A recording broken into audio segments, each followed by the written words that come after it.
पुरानी पेंशन की बहाली के मुद्दे पर आंदोलित सरकारी कर्मचारियों के खिलाफ प्रधानमंत्री नरेंद्र मोदी ने जो चक्रव्यूह रचा था, अब उसमें खुद प्रधानमंत्री नरेंद्र मोदी फंस गए हैं और अब ओपीएस की बहाली का नया रास्ता निकल आया और इसी के साथ पुरानी पेंशन की बहाली के मुद्दे पर आंदोलित सरकारी कर्मचारियों की बड़ी जीत हो चुकी है और इसी के साथ प्रधानमंत्री नरेंद्र मोदी को पुरानी पेंशन की बहाली के मुद्दे पर अब झुकना पड़ेगा, क्योंकि पुरानी पेंशन की बहाली के मुद्दे पर आंदोलित सरकारी कर्मचारियों ने सीधे तौर पर ओपीएस के प्रावधानों पर एक बड़ा मास्टर स्ट्रोक चल दिया है। पुरानी पेंशन की बहाली के मुद्दे पर आंदोलित सरकारी कर्मचारियों के प्रतिनिधियों ने कहा कि हम पुरानी पेंशन की बहाली की मांग को छोड़ने के लिए तैयार हैं, बशर्ते आप हालिया वक्त में जो तमिलनाडु की सरकार ने 23 वर्षों से पुरानी पेंशन की बहाली के मुद्दे पर आंदोलित सरकारी कर्मचारियों की मांगों को पूरा करने के लिए तमिलनाडु एश्योर्ड पेंशन स्कीम यानी कि टैप्स को लागू किया है, वही हूबहू हमारे लिए भी आप लागू कर दीजिए। यानी कि केंद्र की नरेंद्र मोदी सरकार सभी राज्यों के लिए टैप्स लागू कर दे और उसको सरकारी कर्मचारी सहर्ष स्वीकार कर लेंगे। इसी के बाद से प्रधानमंत्री नरेंद्र मोदी को बैकफुट पर आने के लिए मजबूर होना पड़ रहा है। आपको बता दें कि टैप्स में बहुत सारे ऐसे प्रावधान शामिल किए गए हैं जिसके नाते से सरकारी कर्मचारियों के पुरानी पेंशन की बहाली की मांग जो है वो पूरी हो सकती है। इसी के साथ उनका भविष्य भी सुरक्षित रह सकता है और उनको आर्थिक तौर पर मजबूती मिल सकती है। इसी बात को ध्यान में रखते हुए पुरानी पेंशन की बहाली के मुद्दे पर आंदोलित सरकारी कर्मचारियों के प्रतिनिधियों ने कहा कि जिस तरीके से टैप्स के प्रावधान रखे गए हैं उसी तरीके से आप किसी पेंशन योजना में मॉडिफिकेशन कर सकते हैं। आप चाहे तो पुरानी पेंशन योजना में ही इस तरीके का मॉडिफिकेशन कर लीजिए। अगर आपको लगता है कि उसके बाद भी आप नहीं कर सकते हैं तो फिर नेशनल पेंशन स्कीम, जिसको आप एनपीएस का रूप दिए हुए, उस एनपीएस में भी आप ऐसे सुधार करके पुरानी पेंशन की बहाली के मुद्दे पर आंदोलित सरकारी कर्मचारियों की मांगों को पूरा कर सकते हैं। और अगर आपको लगता है कि एनपीएस में भी ये सुधार संभव नहीं तो सीधे तौर पर पुरानी पेंशन की बहाली के मुद्दे पर आंदोलित सरकारी कर्मचारियों को मांगों को पूरा करने के लिए और आपकी तरफ से 1 अप्रैल 2025 को लागू की गई महत्वाकांक्षी पेंशन योजना यूनिफाइड पेंशन स्कीम में तो ये सारे प्रावधान शामिल किए जा सकते हैं।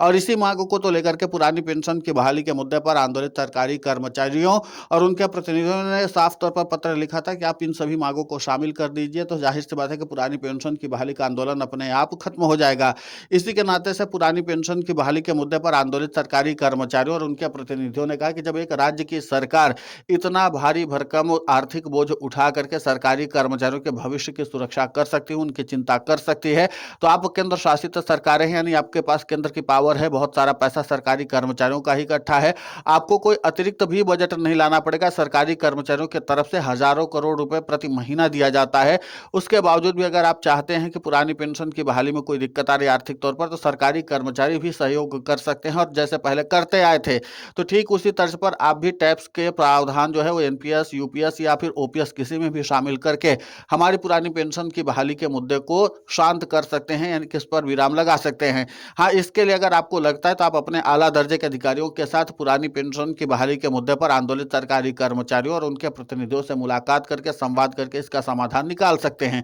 इसीलिए ओपीएस बहाली का रास्ता अब सरकारी कर्मचारियों ने निकाल लिया है और इसके नाते से अब ये जो टैक्स है उसको लेकर के चर्चा भी काफी ज्यादा देश भर में होने लगी है। टैक्स के प्रावधानों को लेकर के लगभग सभी कर्मचारी संगठनों ने संतुष्टि जताई कि कम से कम जिस तरीके से एनपीएस और यूपीएस है उससे कई गुना बेहतर टैक्स है। हालांकि इन मांगों को लेकर के जो अभी प्रावधान रखे गए हैं टैक्स में, उन मांगों को लेकर के पहले से ही पत्राचार का व्यवहार जो था वो केंद्र की नरेंद्र मोदी सरकार से सरकारी कर्मचारी और उनके प्रतिनिधि कर रहे थे। उन्होंने कहा कि इन प्रावधानों को अगर शामिल कर दिया जाए तो यही जो यूनिफाइड पेंशन स्कीम है या नेशनल पेंशन स्कीम है ओपीएस के रूप में कन्वर्ट हो सकती है। सरकारी कर्मचारियों को पेंशन में मेन महंगाई की चिंता सताती है, क्योंकि जाहिर सी बात है कि चाहे एनपीएस हो चाहे यूपीएस में उसमें जो कॉपर्स है उसी के हिसाब से आपको पेंशन आजीवन मिलती है, जबकि इसमें महंगाई भत्ता भी सरकारी कर्मचारियों को मिल रहा है। उस महंगाई भत्ते के नाते से जो उनके भविष्य में आर्थिक चुनौती आने वाली है उसको दूर किया जा सकता है। एक सबसे बड़ी बात यहाँ पर है। न्यूनतम पेंशन को लेकर के जो सरकारी कर्मचारी की चिंता थी उसको भी दूर करना सरकार का काम था, लेकिन सरकार ने उसमें भी संवेदनहीनता दिखाई थी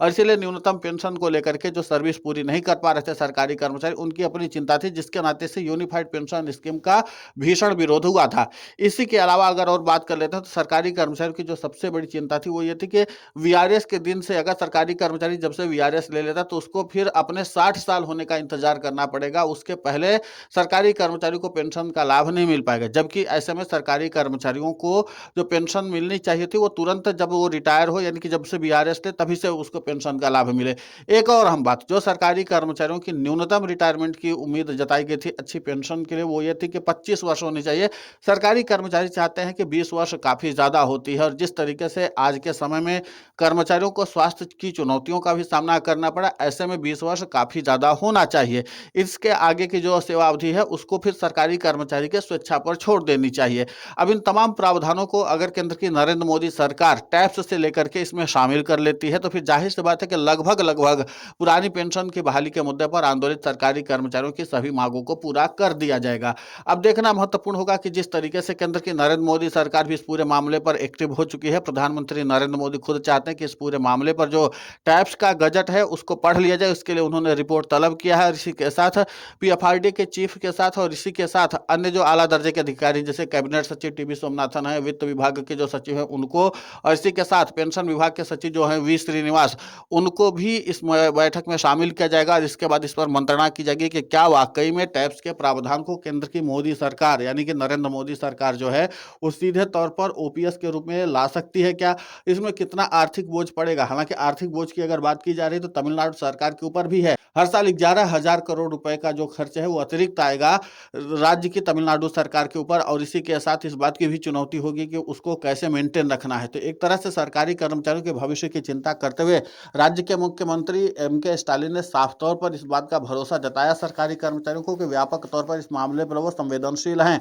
हालांकि वो जब सत्ता में आते तभी सरकारी कर्मचारियों से पुरानी पेंशन की बहाली का वादा किया था, लेकिन उन्होंने देखा कि जब ये पूरा सामंजस्य नहीं बन सकता है, एनपीएस यूपीएस का जो प्रभाव है उसके नाते से उनको काफी सारी दिक्कतों का सामना करना पड़ सकता है, तो उन्होंने अपने राज्य सरकार के लिए एक अलग से पेंशन योजना तैयार की और उसकी अलग प्रावधान रखे, उसकी अलग रूपरेखा बनाई, और जिसके नाते से लगभग जो वहां पर आंदोलित कर्मचारी संगठन थे उनके प्रतिनिधियों से छोटा मोटा संवाद भी किया था उनके मंत्रियों ने, उनके विधायकों ने, और उनके बाद जब संवाद हुआ तो फिर एक निष्कर्ष निकला, और वो निष्कर्ष निकला कि सरकारी कर्मचारियों की ये प्रमुख चिंताएं हैं। उन प्रमुख चिंताओं पर उन्होंने गंभीरता से विचार किया, विश्लेषण किया और उसके बाद उस पर अमल किया, जिसके नाते से वहां पर जो पुरानी पेंशन की बहाली के मुद्दे पर आंदोलित सरकारी कर्मचारी थे और संगठन जो थे उन्होंने विराम लगा दिया अपने आंदोलन पर। अब पुरानी पेंशन की बहाली के मुद्दे पर आंदोलित सरकारी कर्मचारियों ने कहा कि जब राज्य की सरकारें ऐसी हिम्मत कर सकती हैं तो केंद्र की नरेंद्र मोदी सरकार को भी इतनी हिम्मत दिखानी चाहिए, और इस बार के बजट सत्र में इसी तरीके के प्रावधान के साथ एक नई पेंशन योजना लागू कर देनी चाहिए,